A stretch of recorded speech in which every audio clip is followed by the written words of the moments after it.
श्रीमद् भगवद गीता अध्याय 11 विश्वरूप दर्शन योग। विश्वरूप दर्शन योग नामक 11वां अध्याय हिंदी में। विश्वरूप दर्शन योग नामक 11वां अध्याय हिंदी में। अर्जुन बोले, मुझ पर अनुग्रह करने के लिए आपने जो परम गोपनीय आध्यात्म विषयक वचन अर्थात उपदेश कहा, उससे मेरा यह अज्ञान नष्ट हो गया है। क्योंकि हे कमल नेत्र, मैंने आपसे भूतों की उत्पत्ति और प्रलय विस्तार पूर्वक सुने हैं तथा आपकी अविनाशी महिमा भी सुनी है। हे परमेश्वर, आप अपने को जैसा कहते हैं यह ठीक ऐसा ही है, परंतु हे पुरुषोत्तम, आपके ज्ञान, ऐश्वर्य, शक्ति, बल, वीर और तेज से युक्त ऐश्वर्य रूप को मैं प्रत्यक्ष देखना चाहता हूँ। हे प्रभु, यदि मेरे द्वारा आपका वह रूप देखे जाना शक्य है, ऐसा आप मानते हैं, तो हे योगेश्वर, उस अविनाशी स्वरूप का मुझे दर्शन कराइए। श्री भगवान बोले, हे पार्थ, अब तू मेरे सैकड़ों हजारों नाना प्रकार के और नाना वर्ण तथा नाना आकृति वाले अलौकिक रूपों को देख। हे भरतवंशी अर्जुन, तुम मुझ में आदित्यों को अर्थात आदित्य के 12 पुत्रों को, 8 वसुओं को, 11 रुद्रों को, दोनों अश्विनी कुमारों को और 49 मरुदगणों को देख तथा और भी बहुत से पहले न देखे हुए आश्चर्यमय रूपों को देख। हे अर्जुन, अब इस मेरे शरीर में एक जगह स्थित चराचर सहित संपूर्ण जगत को देख तथा और भी जो कुछ देखना चाहते हो सो देख, परंतु मुझको तू इन अपने प्राकृत नेत्रों द्वारा देखने में निसंदेह समर्थ नहीं है। इसी से मैं तुझे दिव्य अर्थात अलौकिक चक्षु देता हूँ, इससे तू मेरी ईश्वरीय योग शक्ति को देख। संजय बोले, हे राजन, महायोगेश्वर और सब पापों के नाश करने वाले भगवान ने इस प्रकार कहकर उसके पश्चात अर्जुन को परम ऐश्वर्युक्त दिव्य स्वरूप दिखलाया। अनेक मुख और नेत्रों से युक्त, अनेक अद्भुत दर्शनों वाले, बहुत से दिव्य भूषणों से युक्त और बहुत से दिव्य शस्त्रों के हाथों में उठाए हुए, दिव्य माला और वस्त्रों को धारण किए हुए और दिव्य गंध का सारे शरीर में लेप किए हुए, सब प्रकार के आश्चर्यों से युक्त, सीमा रहित और सब और मुख किए हुए विराट स्वरूप परम देव परमेश्वर को अर्जुन ने देखा। आकाश में 1000 सूर्यों के एक साथ उदय होने से उत्पन्न जो प्रकाश हो, वह भी उस विश्वरूप परमात्मा के प्रकाश के सदृश कदाचित ही हो। पांडुपुत्र अर्जुन ने उस समय अनेक प्रकार से विभक्त अर्थात पृथक पृथक संपूर्ण जगत को देवों के देव श्री कृष्ण भगवान के उस शरीर में एक जगह स्थित देखा। उसके अनंतर वे आश्चर्य से चकित और पुलकित शरीर अर्जुन प्रकाशमय विश्वरूप परमात्मा को श्रद्धा भक्ति सहित सिर से प्रणाम करके हाथ जोड़कर बोले। अर्जुन बोले, हे देव, मैं आपके शरीर में संपूर्ण देवों को तथा आप अनेक भूतों के समुदायों को, कमल के आसन पर विराजित ब्रह्मा को, महादेव को और संपूर्ण ऋषियों को तथा दिव्य सर्पों को देखता हूँ। इस संपूर्ण विश्व के स्वामिन, आपको अनेक भुजा, पेट, मुख और नेत्रों से युक्त तथा सब ओर से अनंत रूपों वाला देखता हूँ। हे विश्वरूप, मैं आपके न अंत को देखता हूँ, न मध्य को और न आदि को ही। आपको मैं मुकुटयुक्त, गदायुक्त और चक्रयुक्त तथा सब ओर से प्रकाशमान तेज के पुंज, प्रज्वलित अग्नि और सूर्य के सदृश ज्योतियुक्त, कठिनता से देखे जाने योग और सब ओर से अप्रमेय स्वरूप देखता हूँ। आप ही जानने योग परम अच्छा अर्थात परब्रह्म परमात्मा हैं। आप ही इस जगत के परम आश्रय हैं। आप ही अनादि धर्म के रक्षक हैं और आप ही अविनाशी सनातन पुरुष हैं, ऐसा मेरा मत है। आपको आदि, अंत और मध्य से रहित, अनंत सामर्थ्य से युक्त, अनंत भुजा वाले, चंद्र सूर्य रूप नेत्रों वाले, प्रज्वलित अग्नि रूप मुख वाले और अपने तेज से इस जगत को संतप्त करते हुए देखता हूँ। हे महात्मन, यह स्वर्ग और पृथ्वी के बीच का संपूर्ण आकाश तथा सब दिशाएं एक आपसे ही परिपूर्ण हैं तथा आपके इस अलौकिक और भयंकर रूप को देखकर तीनों लोग अति व्यथा को प्राप्त हो रहे हैं।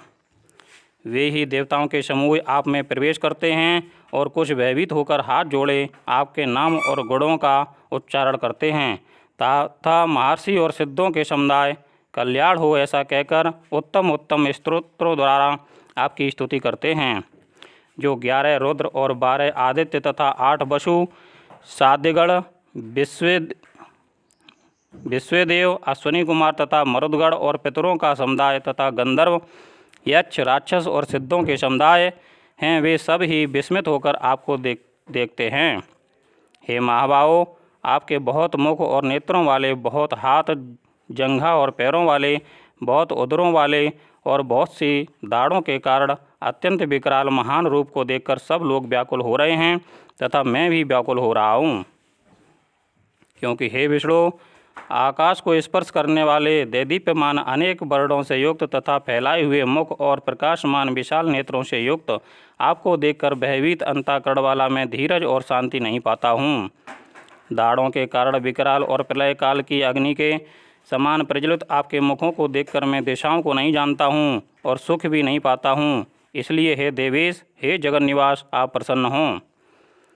वे सभी धृतराष्ट्र के पुत्र राजाओं के समुदाय सहित आप में प्रवेश कर रहे हैं और भीष्म पितामह, द्रोणाचार्य तथा वह कर्ण और हमारे पक्ष के भी प्रधान योद्धाओं के सहित सबके सब आपके दाढ़ों के कारण विकराल भयानक मुखों में बड़े वेग से दौड़ते हुए प्रवेश कर रहे हैं और कई एक चूड़ हुए सिरों सहित आपके दांतों के बीच में लगे हुए दिख रहे हैं।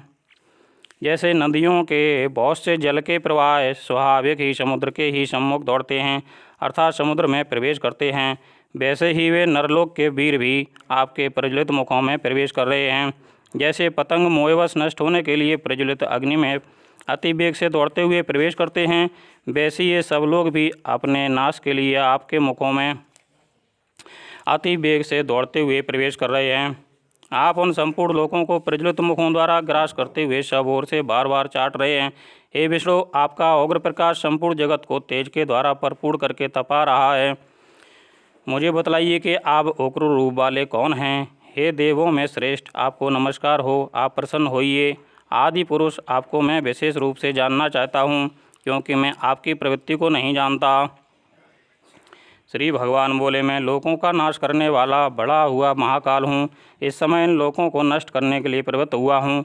इसलिए जो प्रतिपक्षियों की सेना में स्थित योद्धा लोग हैं, वे सब तेरे बिना भी नहीं रहेंगे अर्थात तेरे युद्ध न करने पर भी इन सब का नाश हो जाएगा। अतएव तू उठ, यश प्राप्त कर और शत्रुओं को जीतकर धन धान्य से संपन्न राज्य को भोग। ये सब सूरवीर पहले से ही मेरे द्वारा मारे हुए हैं। हे सभ्यसाचिन, तू तो केवल निमित्त मात्र बन जा। द्रोणाचार्य पितामह, भीष्म पितामह तथा जयद्रथ और कर्ण तथा और भी बहुत से मेरे द्वारा मारे हुए सूरवीर योद्धाओं को तुम मार। भय मत कर, निसंदेह तू युद्ध में वीरों को जीतेगा, इसलिए युद्ध कर। संजय बोले, केशव भगवान के इस वचन को सुनकर मुकुटधारी अर्जुन हाथ जोड़कर कांपता हुआ नमस्कार करके फिर भी अत्यंत भयभीत होकर प्रणाम करके भगवान श्री कृष्ण के प्रति गदगद वाणी से बोले।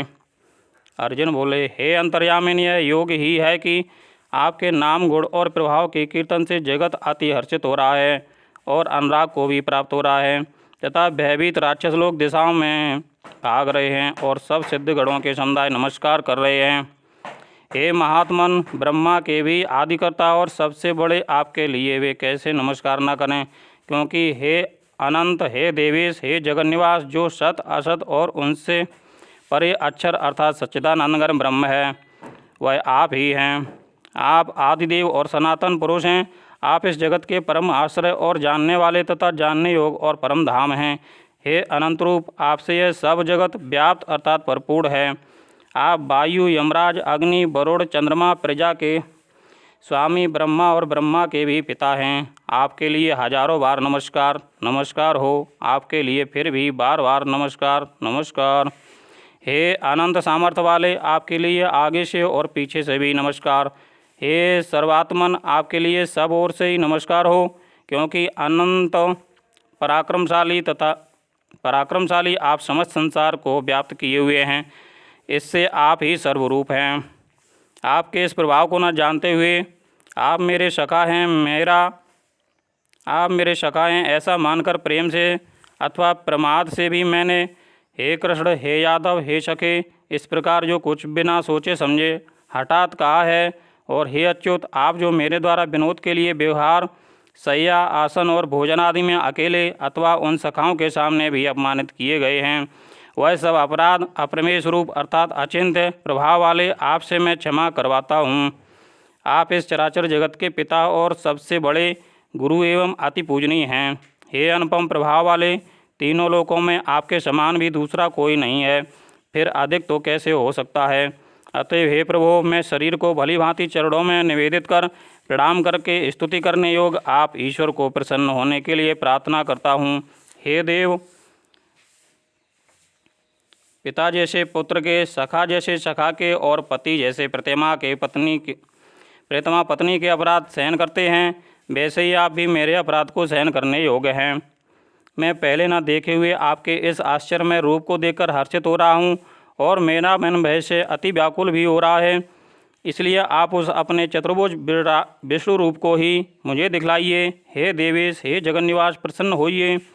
मैं वैसे ही आपको मुकुट धारण किए हुए तथा गदा और चक्र हाथ में लिए हुए देखना चाहता हूँ। इसलिए हे विश्वरूप, हे सहस्रबाहु, आप उसी चतुर्भुज रूप से प्रकट होइए।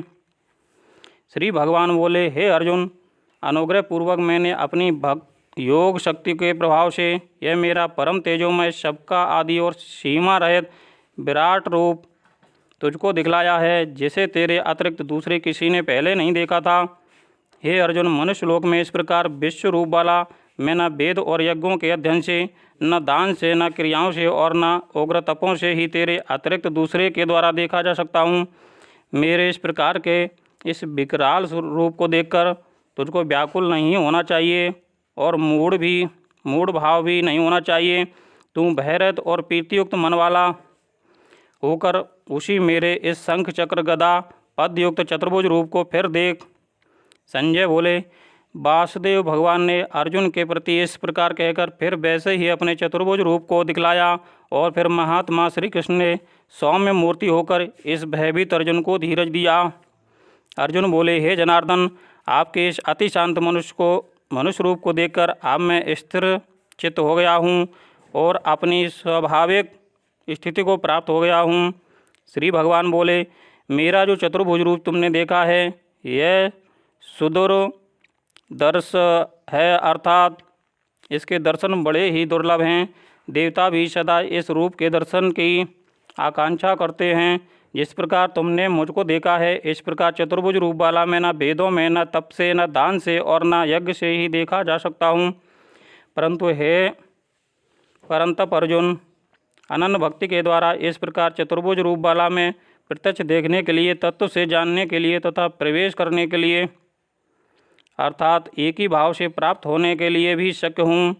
हे अर्जुन, जो पुरुष केवल मेरे ही लिए संपूर्ण कर्तव्य कर्मों को करने वाला है, मेरे परायण है, मेरा भक्त है, आसक्ति रहित है और संपूर्ण भूत प्राणियों में बैर भाव से रहित है, वह अनन्य भक्ति युक्त पुरुष मुझको ही प्राप्त होता है। ओम तत्सदिति श्रीमद्भगवद्गीतासूपनिषत्सु ब्रह्मविद्यायां योगशास्त्रे श्रीकृष्ण अर्जुन संवादे विश्वरूप दर्शन योगो नाम 11 अध्याय।